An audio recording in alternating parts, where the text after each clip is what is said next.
بیٹا phone کر دو داماد میاں کو کہ جب تمہیں وہ لینے آئیں گے تو افطاری یہیں پہ کر لیں۔ جی امی کہہ دوں گی، بیٹی نے تابعداری سے جواب دیا۔ سنیے، وہ امی کہہ رہی ہیں کہ آپ کی ہمارے ہاں دعوت ہے، افطاری یہیں پہ کیجیے گا۔ میرے پاس ان فضول کاموں کے لیے وقت نہیں ہے، چھوٹے بھائی کو بھیجوں گا، تم آ جانا۔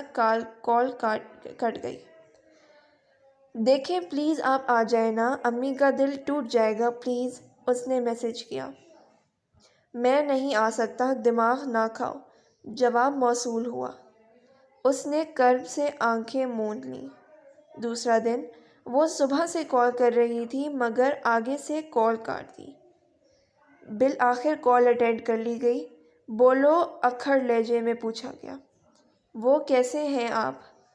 اس نے زبردستی لہجے کو حساس بنایا۔ میں ٹھیک ہوں، کام کی بات کرو۔ وہ میں کہہ رہی تھی کہ آج آپ آئیں گے نا لینے، کتنی بار کہا ہے نہیں آؤں گا۔ دیکھیں آپ زیادتی کر رہے ہیں۔ اچھا میں زیادتی کر رہا ہوں؟ بھاڑ میں جاؤ، بیٹھی رہو باپ کے گھر، کوئی ضرورت نہیں آنے کی۔ کال کٹ گئی۔ اندر آتی ماں نے یہ منظر دیکھا تو بے اختیار تڑپ اٹھی۔ کیا ہوا بیٹا؟ ایک نظر ماں کی جھڑیوں زندہ چھڑے پہ ڈالی اور کہا، کچھ نہیں امی، آنکھ میں کچھ چلا گیا ہے۔ داماد میاں کیا کہتے ہیں؟ امی انہیں ضروری کام سے دوسرے شہر جانا ہے، وہ نہیں آ پائیں گے۔ کوئی بات نہیں، میں ان کی افطاری گھر لے جاؤں گی۔ یہ کہتے ہوئے وہ آنسو چھپانے کی خاطر اٹھ کھڑی ہوئی۔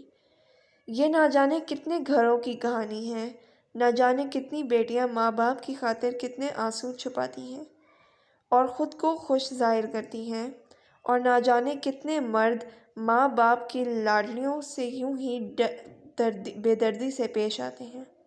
ہمارے معاشرے میں بہت زیادہ یہ کام ہو رہا ہے کہ ذرا سی غلطی پر بیوی کو مارتے پیٹتے ہیں اور اپنی جہالت کا ثبوت دیتے ہیں۔